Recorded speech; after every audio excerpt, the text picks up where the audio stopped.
Hello and welcome to this episode of the Gene Keys Exploration.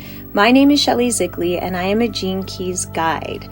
I'm excited to be sharing with you an exploration of each of the gene keys, starting from the first gene key, moving our way all the way through to the 64th gene key. Disclaimer, these episodes are really just about sitting with the energy of the gene keys and literally, at times, reading from Richard Rudd's book. The gene keys are so vast and complex, and as a guide, I don't remember much of the information, so we're going to be exploring these gene keys together.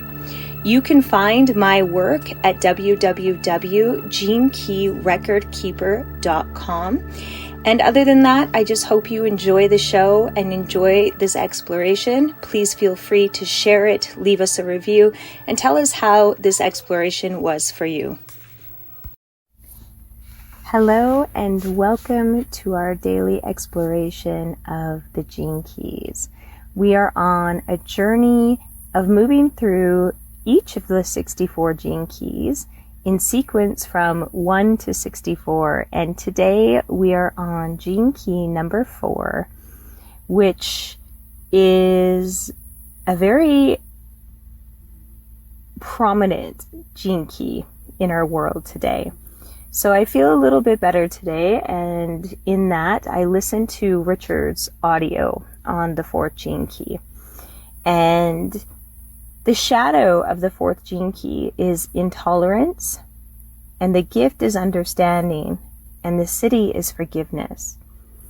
So as I was listening to his recording, I was really tapping into the feeling and the deep knowing, and through his words, right? It was just like we are actively living in an entire world where this is prominent everywhere. The shadow of an intolerance.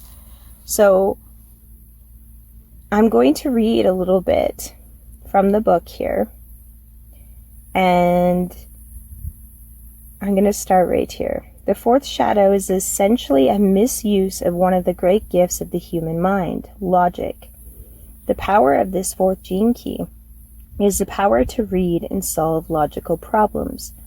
And as we shall see in the case of the 4th gift, this ability leads you to universal understanding of the rhythmic patterns and tendencies of all life. However, at a low frequency based on emotional reaction or overreaction, this shadow uses the power of distorted logic to support and uphold its volatile nature. In other words, if the 4th shadow has had a bad day and decides it doesn't like someone, it will find a whole list of logical reasons to support its dislike. This is what intolerance really is, a slanted perspective of logic.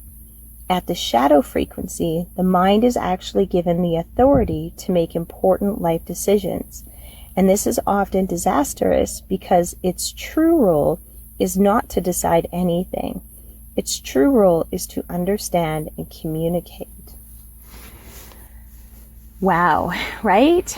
So essentially what I feel he's saying is that the mind in its highest octave, in its divine nature, is meant for us to, like he said at the end there, communicate our feelings, communicate with other people, communicate without having to dictate right or wrong, this or that.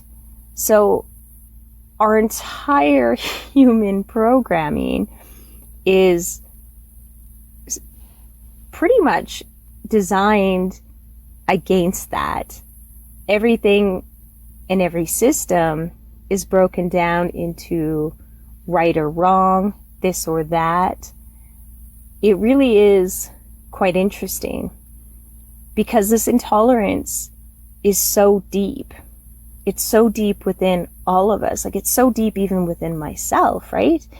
I completely understand that filter that I have, that you have, that we all have, that filter that when we hear something or receive something, our filter automatically wants to put it somewhere, decide what it is, what it means about, this person or that person, this system or that ideology, right? We have this real built-in programmed desire to dismiss things or accept them, right? It was interesting because I recently watched a video. I don't watch a lot of YouTube videos, but it just happened to come on. And it was talking about the confirmation bias.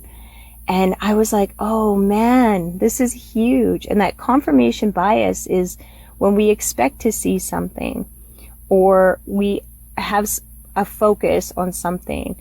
We see that and pull that in to our world. And we tend to dismiss everything else, right? So if somebody's speaking or we're listening to something, we're not actually listening, even you listening to this, right? And this is what this man said. I forget his name or else I would share it. That when we're listening to someone talk, we're not actually even listening to them talk. We're looking for the things that person is saying that resonate with our beliefs, with our ideas, with what is true for us. And I thought, oh, that's so fascinating, because although part of my intolerance shadow would like to try to debate that, it's absolutely true. It's absolutely true for me, for you, for everybody else. We're listening. We follow people, even on social media, the people that we love them because they confirm to us the things that we already hold as truth. So they're mirroring back to us. So I thought that was really, really quite fascinating. When it comes to the shadow of intolerance, we're going to go right into the repressive nature that Richard talks about. And it is apathetic. So I'm going to read this paragraph here.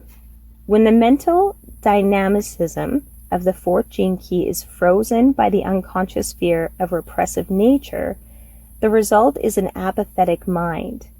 An apathetic mind is collapsed mind that is no longer bright or intelligent, but has given up on understanding anything and sunk into a kind of mental lethargy. These people believe themselves to be less intelligent than others, when in fact they are really paralyzed by an unconscious fear. Their fear is that they will have to assume responsibility for themselves, their decisions, and their actions. Instead, they choose to have no opinions about anything. Such people can pretend to be quite enlightened and very open, but there is a vital energy lacking inside them. Thus, they can have problems in motivation as well as with their health. To escape their apathy, they simply have to start thinking again, but without letting their thinking rule their lives. Yeah, so this is where we shut down, pretty much, right? And I can resonate with this. I can resonate with, times of my life where I'm like, just go with it, Shell. Don't rock the boat. Don't make waves. Don't make people uncomfortable. Just learn how to float. Learn how to be. Learn how to, roll through everything. And that, for me, created an apathetic state. For other people, they can experience such things and go really inwards and into downward spirals of depression, severe anxiety. And I mean, for myself, I could have as well in the past. But it's understanding that we can choose to get out of apathy. But we have to change our thinking. And we have to change the programming of there's no use, or there's no way this can happen, or, I'm stuck. We're never stuck. We can always move out of what we're in. We can always move forward. We just have to believe it. And even if we don't believe it, choose it. Because if we keep choosing it, eventually we'll end up believing it. So the reactive nature is nitpicking. In the reactive nature, thinking does rule a person's life. The reactive nature projects out its internal need for answers to questions, and it does so in the belief that these answers will bring them a sense of security. I also really resonate with this. When they discover that this is not so they become angry and blame someone, often the person or system that they supposed would give them all the answers. This is the whole thing of, even being a spiritual teacher, right? It's like sharing with people. This is my own personal sharing. All the wisdom, the knowledge, the learning, that you have to share, sharing it openly.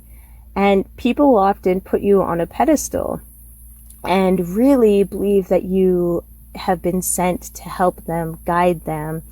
And the danger in being put on a pedestal is that when you no longer show up, or even the time has come to a close, right, of your time together, you've shared what you have and it becomes an energy drain, then you're no longer on that pedestal. You get kicked off that pedestal, right?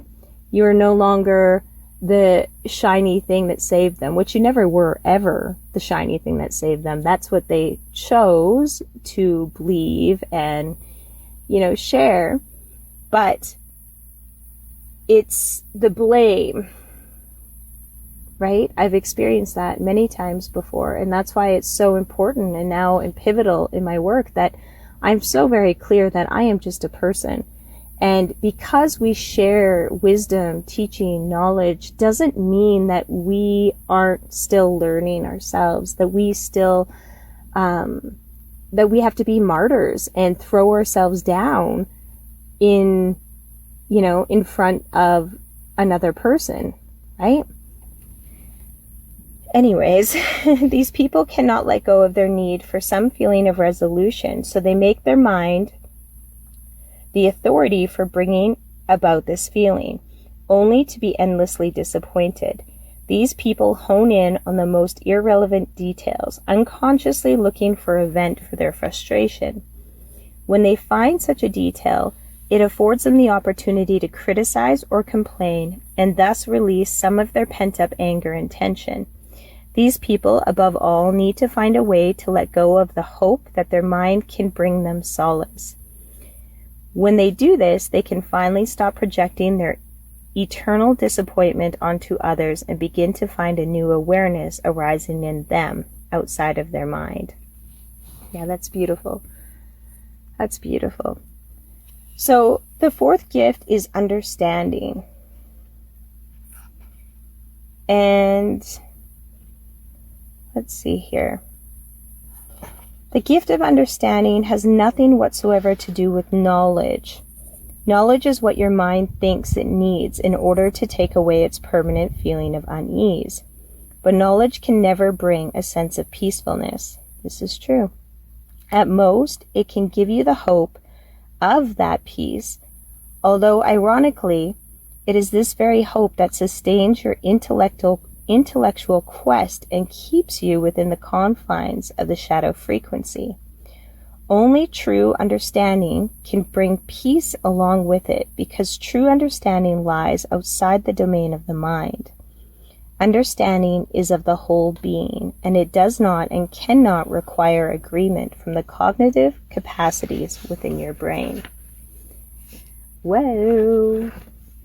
The gift of understanding is the only answer that will satisfy a person's dissatisfaction, and it must come about through the exhaustion of your mind rather than any other way. When you look logically at all angles of any concept, you begin to realize that nothing can ultimately be proved through logic, because logic can always be used to prove the opposite. When you finally see this, your whole being lightens up, because you realize once and for all that the mind is no use for resolving anything of real importance. This in turn releases the mind to do what it loves best: research and communicate and play.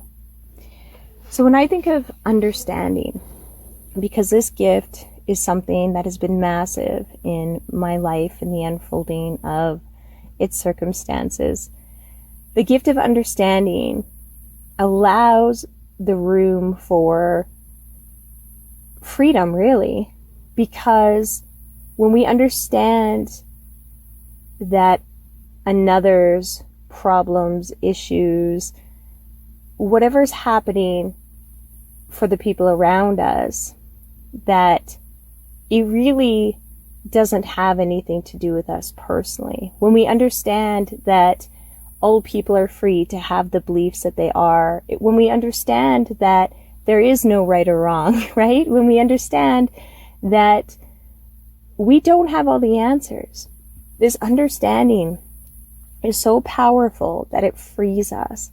It frees us, like this is my pondering and where I go with it, is it frees us from the idea and notion that we have to control things, or that we can even control things, because we can't control anything. We never have been able to control.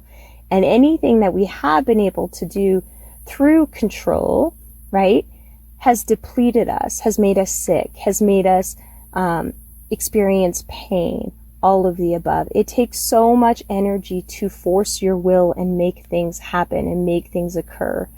So when we come to this understanding that this universe, this world is working in a perfect harmony, if we move out of logic and we move out of the ideas of right or wrong and we just look, we can see this harmony and we can let go of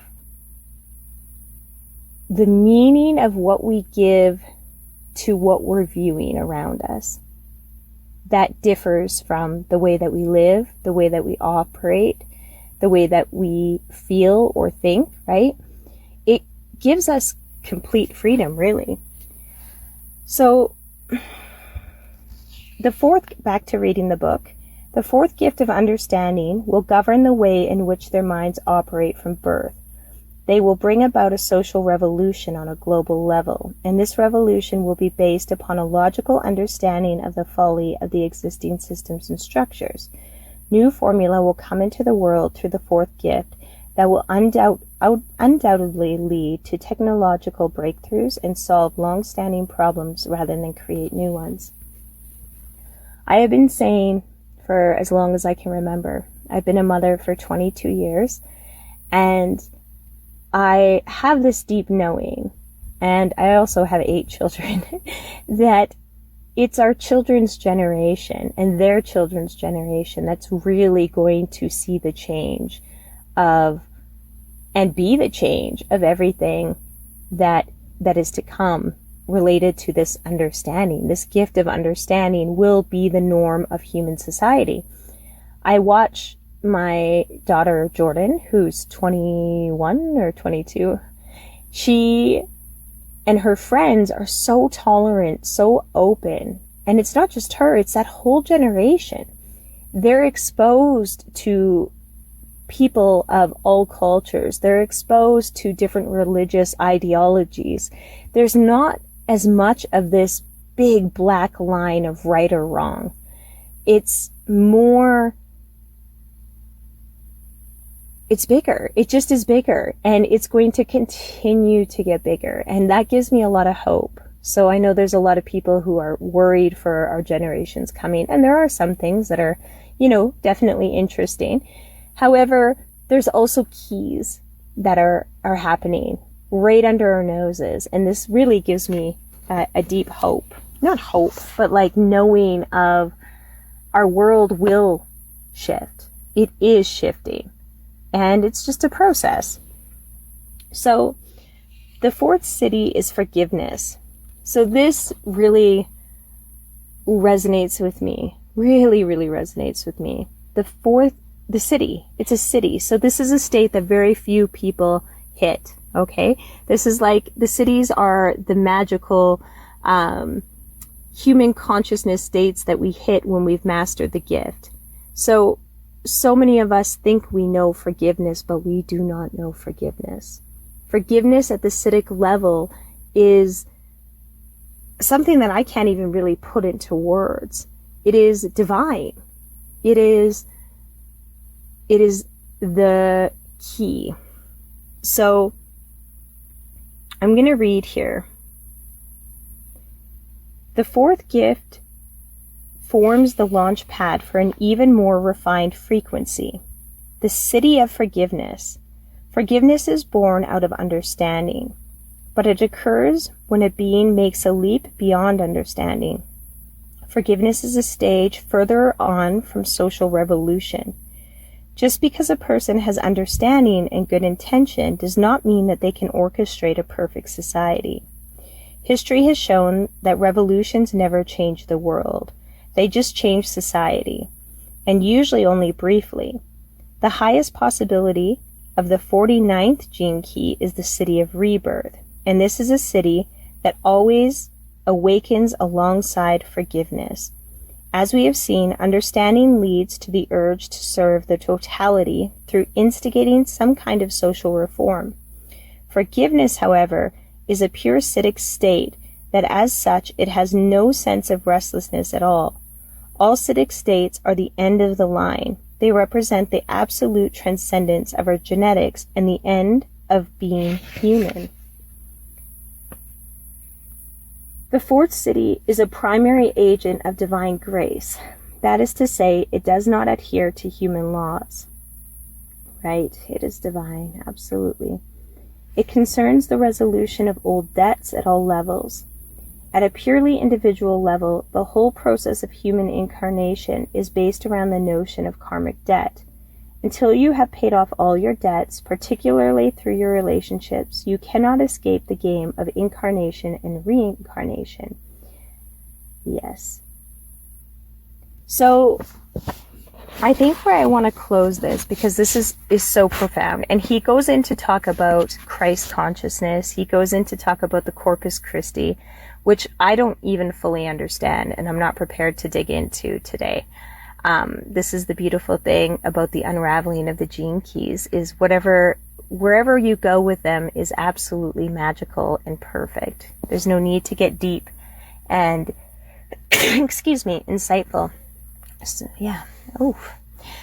So, the fourth gene key is very prevalent in our world. And like all the other gene keys, when we allow ourselves to explore the shadow, right? We explore intolerance. Where is intolerance in my world? Where does it show up? And then don't get overwhelmed because you see it show up everywhere. Because this is what tends to happen when we explore the shadow. We're like, oh, good Lord, here it is, here it is, here it is, here it is, right? No judgment to ourselves. But understanding is the gift. So through that shadow, we can move to the place of understanding and even saying, hey, I understand how I got to this point. I understand how this developed, and I understand how to move through it, right?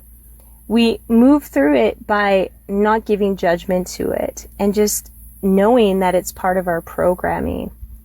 Intolerance is everywhere, and in order to begin to shift it and change it, we have to begin to understand bigger outside of ourselves and outside of the world as we know it. So I'm going to close this one up today, the fourth gene key. So I invite you to go to genekeys.com, www.genekeys.com, to check out Richard's work, check out the different programs that they offer, and also to create your free hologenetic profile if you don't have one, because that is the best starting point, is to go to the newcomer section on the website and get your free hologenetic profile. And there's a couple other things that